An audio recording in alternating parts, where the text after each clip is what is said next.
사도신경으로 신앙을 고백하면서 10월 11일 중고동 푸른 예배를 하나님 앞에 올려드리겠습니다. 전능하사 천지를 만드신 하나님 아버지를 내가 믿사오며 그 외아들 우리 주 예수 그리스도를 믿사오며 이는 성령으로 잉태하사 동정녀 마리아에게 나시고 본디오 빌라도에게 고난을 받으사 십자가에 못 박혀 죽으시고 장사한 지 사흘 만에 죽은 자 가운데서 다시 살아나시며 하늘에 오르사 전능하신 하나님 우편에 앉아 계시다가 저리로서 산자와 죽은 자를 심판하러 오시리라. 성령을 믿사오며 거룩한 공예와 성도가 서로 교통하는 것과 죄를 사하여 주시는 것과 몸이 다시 사는 것과 영원히 사는 것을 믿사옵나이다. 아멘.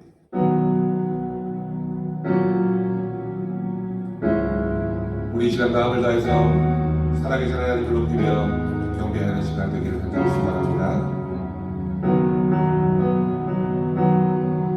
엎드려 경배해 십자가 발 앞에 날 향한 그 자비 이제는 더 이상 정죄가 없으니 날 덮는 그 보혈 주의 자비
저 예수 의지해요. 나의 피난처 예수 의지해요. 나의 가는 길에 거센 바람 몰아쳐와도 나의 피난처 예수 의지해요. 나는 영원히 주님을 사랑해요. 나는 영원히 주님 사랑해요.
할렐루야. 10월 11일 주일 오전 중고등부 푸른 예배를 하나님 앞에 드립니다. 오늘 본문은 신명기 19장 1절에서 13절 말씀, 사랑의 피난처 도피성이라는 제목으로 여러분들에게 말씀을 전하겠습니다. 여러분, 하나님께서 가지고 계신 여러 가지 속성 가운데 가장 중심이 되는 속성이 있다면 가장 첫 번째로 꼽혀야 될 것은 바로 하나님의 거룩성입니다. 하나님의 그 거룩하심이 침해되지 않도록 또 깨어지지 않도록, 그래서 하나님의 공의적인 속성은 아주 정확하고 엄중하게 지켜져야 하는 겁니다. 하나님이 죄로 말미암아 인간들을 심판하실 수밖에 없는 것도 바로 이 거룩한 속성 때문인 것이죠. 그런데 그와 동시에 이 거룩한 속성과도 아주 절묘한 균형을 맞추는 하나님의 그 놀라운 은혜가 있으니 바로 그것은 사랑입니다. 성경을 통해서 가만히 살펴보면 하나님의 이 공의, 이 거룩과 놀랍도록 균형을 유지하고 있는 것은 바로 하나님의 사랑이라고 하는 겁니다. 바로 오늘 본문이 이 도피성이란 제도가 하나님의 사랑과 하나님의 이 공의를, 그 놀라운 신비가 영적인 균형들을 이루고 있음을 우리가 살펴보려고 합니다. 하나님께서는 참 큰 계획을 갖고 일하십니다. 아직 이스라엘 백성들이 가나안 땅에 들어가기도 전부터 이미 하나님께서는 이스라엘 백성들의 삶의 모습이 어떠한 방향으로 흘러갈지를 아시고 그것들을 미리 준비하십니다. 장차 그들이 그 땅에 입성해서 또 그곳에 정착하여 가나안 원주민들과 치열한 정복 전쟁을 펼치고 나면 이제 지파들이 승리함에 따라서 각자 승리한 자신들의 땅을 분배받게 되죠. 근데 그 분배 과정 속에서 반드시 있어줘야 될 것이 하나 있는데 바로 이게 도피성이란 제도입니다. 여러분, 여기 오늘 우리가 읽은 이 신명기 19장의 말씀에 근거해서 여호수아 20장에 보면 그 도피성에 대한 실제적인 이야기들이 등장하죠.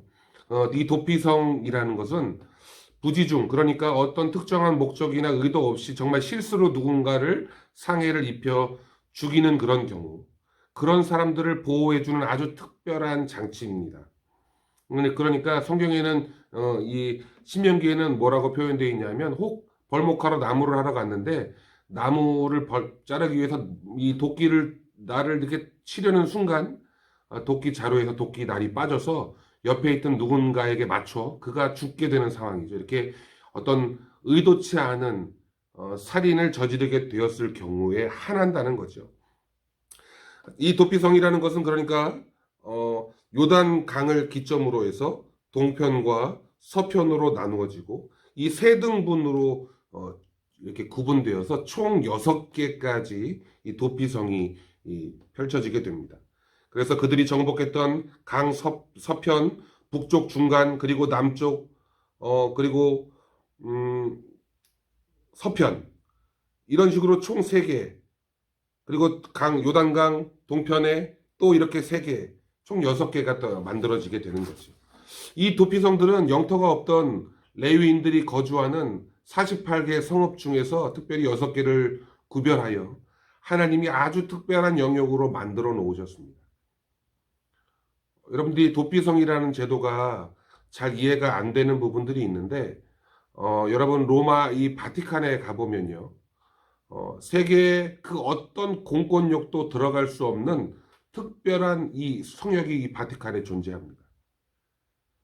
그것 때문이었을까요? 과거 우리나라의 이 민주화 운동을 하던 많은 사람들이 이 명동 성당으로 몸을 숨겼습니다. 그러면 그들을 체포하려고 왔던 경찰들과 이런 사람들이 그 안으로 들어갈 수 없었어요. 왜냐하면 그 성당은 곧 로마의 바티칸과 연결되어 있는 장소로 여겨졌기 때문에 이 당시 정부는 유럽에 있는 이 카톨릭을 믿는 강대국들의 눈치를 볼 수밖에 없었다는 거죠. 요즘은 그것이 안 먹히는지 이제 명동 성당으로 가지 않고 이제 조계사, 이 절로 뛰어듭니다. 당시 유대 사회에도 이러한 제도가 있었다는 거죠. 어떤 것이냐면 법이 존재하는 나라 안에는 분명 성역이란 존재하지 않습니다. 돈이 많은 사람이나 돈이 없는 사람이나 권력이 있는 사람이나 권력이 없는 사람이나 모든 사람들이 이 법 앞에 평등해야 되는 거죠. 하지만 당시 유대에도 이 도피성이란 제도를 통해서 부지 중에 살인자들을 보호하는 일을 했다는 이런 제도가 있다는 거죠. 그러니까 여러분, 왜 하나님께서 이 도피성이라는 걸 굳이 만드시고 이 살인자들을 보호하셔야만 했을까? 왜 하나님은 사람을 죽인 살인자들을 살리려고 하시는 것일까? 여러분, 이 말씀을 통해서 우리는 하나님께서 한 생명을 얼마나 귀하게 여기시는지를 알 수 있습니다. 오늘 본문 5절에서처럼 여러분, 이렇게 부지 중에 사람을 죽일 수 있는 일이 빈번하게 일어나지는 않을 것입니다. 정녕 누군가를 죽이려고 하지 않았더라도, 계획하지 않았더라도 혹 마음의 분노나 증오 이런 마음들이 먼저 찾아오게 되고 그런 마음들로 인하여 사람을 때리거나 상해를 입히고 죽일 수도 있는 거죠. 하나님께서는 그럴 가능성이 있을 것을 단 1%까지라도 관가하지 않으시고 보호하신다는 사실입니다. 또 하나, 이러한 도피성의 제도를 두지 않으면 무차별적인 보복과 살인이 반복될 것입니다. 쉽게 말하면 당시 고대 사회에는 이 동해보복법이라고 하는 이에는 이, 눈에는 눈이라고 하는 법적인 윤리가 적용되어집니다. 그러니까 누군가 내 눈을 상하게 하면 그 상하게 한 사람의 눈을 똑같이 상하게 하는 거죠. 누군가 내 손을 못 쓰게 만들었으면 나도 그 사람의 손을 못 쓰게 만드는 것입니다. 여기엔 두 가지 의미가 있어요. 첫 번째는 딱 거기까지만이라는 거죠. 다른 사람이 내 눈을 상하게 했는데 내가 눈도 상하게 하고 그 사람의 생명도 빼앗지 못하게 하는 어떤 그러한 고대 사회적인 법이죠. 그렇지만 오늘날로 보면 상당히 조금 뭐라고 할까요? 좀 무식한 법입니다. 이런 동해보복법에 의해서 누군가 부지 중이라도 사람을 살해하게 되었을 때 그 피해자의 가족들 가운데 분노와 복수로 말미암아 이 가해자를 추적하여 보복하여 그 사람의 죄를, 그 사람을 죽이고자 하는 일들이 빈번히 일어날 수 있다는 거죠. 하나님께서는 이것을 막으시는 겁니다. 다시 말하면 죄 지은 사람 한 사람의 이 죄로 말미암아 그 죄로 머물지 않고 이 죄가 다시금 어떤 사람으로 하여금 또 다른 복수의 죄를 낳게 하고 또 이렇게 복수하게 되면 또 어떻게 돼요? 또 이 사람의 또 자녀들이 또 복수하고 요즘 예전에 꽁트에서도 그런 내용들이 있었지만 복수가 복수를 낳고 또 그 복수가 또 다른 복수를 낳는 여러분들은 잘 모르겠지만 이 로미오와 줄리엣이라고 하는 이 영화 안에도 이런 가문과 가문 사이의 끊임없는 복수 그런 내용들을 담고 있습니다. 살인자는 반드시 그 목숨으로 그 값을 치른다. 생각해 보십시오. 내가 누군가를 죽였는데 피해자의 가족 중에 복수심으로 그 사람을 죽인다고 생각해 보십시오. 그러면 또다시 반복되는 이 어떤 악순환과 같은 이 죽음의 고리를 끊어야 할 필요가 있습니다. 만일 이렇게 된다면 한 사람의 살인죄는 무수히 반복되게 되고 죄의 거리는 끊어지지 않게 되고 영원히 존재하게 되는 것이죠. 하나님께서는 우리 인간들이 이러한 죄를 지을 수 있는 고리를 끊어주시기 위해서 깨닫게 하시기 위해서 도피성이라고 하는 제도를 만드셨다는 거죠. 인간이 아담으로부터 시작하여 이 죄가 유전되죠. 죄의 반복적인 고리가 계속되어지는 것도 이와 같습니다. 죄가 또 다른 죄를 낳고 또 다른 거짓말을 낳는 것처럼 죄의 악순환은 끊어질 수 없습니다. 성경에서 말하기를 죄의 싹은 곧 사망이므로 죄의 대가를 묻는 것은 곧 죽음뿐이었습니다. 제가 여러분의 죄를 대신 짊어질 수 있을까요? 제가 이 목사님이 여러분 누군가의 죄를 대신 짊어지고 대신 죽어줄 수 있을까요? 이것으로 해결되는 일이 아닙니다. 저 또한 죄인이라는 거예요. 목사님은 목사님의 죄로 말미암아 죽어야 하는 존재입니다. 그렇기 때문에 다른 누군가의 죄를 대신할 만한 그런 자격조차 없는 사람입니다. 여러분 그런 인간의 이런 정말 암담한 미래 이 상황을 하나님께서는 끊어주시려고 하시는 거죠. 과거 이제 가나안 땅으로 들어가는 이스라엘 백성들에게 도피성이라는 제도가 바로 그러하였고, 오늘날 저와 여러분에게는 바로 오직 예수 그리스도, 죄 없는 몸으로 이 땅에 오신 하나님의 아들이신 그가 우리의 죄를 대신 짊어지실 수 있는 자격을 가지고 계시다는 거예요. 사랑하는 푸른이 여러분, 오늘 하나님께서 이 땅 가운데 도피성이라고 하는 제도를 만들어 놓으시고 우리가 죄의 어떤 악순환에 빠지고 다시금 반복적인 죄를 저지르는 것을 원치 않으시는 이 하나님의 마음을 여러분들 헤아리시길 바랍니다. 그리고 우리의 피난처 되시는 예수 그리스도가 바로 이 도피성이 상징하는 분이심을 여러분들 기억하시기 바랍니다. 비록 죽을 죄를 지었을지라도 우리가 그 안에 피난하면 보호받을 수 있게 되는 것이죠. 사랑하는 우리 푸른이 여러분, 사랑의 피난처 우리의 구원자 되시는 예수 그리스도를 믿는 믿음의 푸른이들이 되기를 바랍니다. 여러분, 우리가 얼마나 많이 죄를 저지릅니까?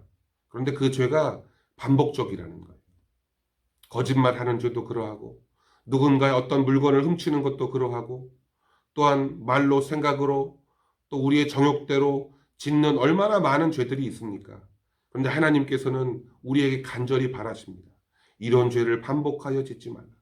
예수님께서 가늠하다 현장에서 잡힌 여인에게 누구든지 죄 있는 자가 돌로 치라 했을 때 모든 자들은 다 뿔뿔이 흩어졌고 예수님만 그 여인을 바라보며 아무도 너를 정죄할 사람이 없다. 그러니 너는 돌아가서 다시는 같은 죄를 범치 말라. 이게 바로 주님의 말씀이셨습니다. 사랑하는 푸른 여러분, 우리의 참된 죄의 피난처 되시는 예수 그리스도를 믿으시기 바랍니다. 우리가 함께 대면으로 예배드리지 못하고 온라인으로 영상을 찍어 보내지만 보지 않는 친구들이 많다는 거 알고 있습니다. 여러분, 이럴 때일수록, 이런 상황일수록 더 예배하고 더 하나님의 말씀에 귀 기울여서 우리의 죽어가는 영혼, 우리가 죄악으로 물들어가는 우리의 영혼을 다시금 예수님 품으로 하나님이 만드신 사랑의 도피처인 도피성 안으로 들어올 필요가 있다고 여러분들에게 말씀드리고 싶습니다. 여러분, 푸른이들이 근 30명이 넘기 때문에 마땅히 예배드릴 공간이 없습니다. 나라에서는 20명으로 인원을 제한하고 있기 때문이죠. 그러나 얼마 오면 좋은 소식이 있지 않을까 기대합니다. 그때가 되었을 때 다시 예배를 사모하는 우리 친구들이 함께 모여서 하나님을 찬양하고 하나님의 말씀을 듣고 한 주간 힘을 내어 하나님의 사람다운, 하나님의 백성다운, 그리스도인다운 삶을 살아가는 힘과 능력을 얻기를 간절히 바라고 소망합니다. 오늘 이 말씀을 생각하면서 예수 그리스도가 나의 죄의 피난처가 되시는구나. 내가 네 죄로 말미암아 죽지 않도록 나를 구원하시는 구원자이시구나를 믿고 의지하는 복된 푸른이들 되기를 간절히 소망합니다.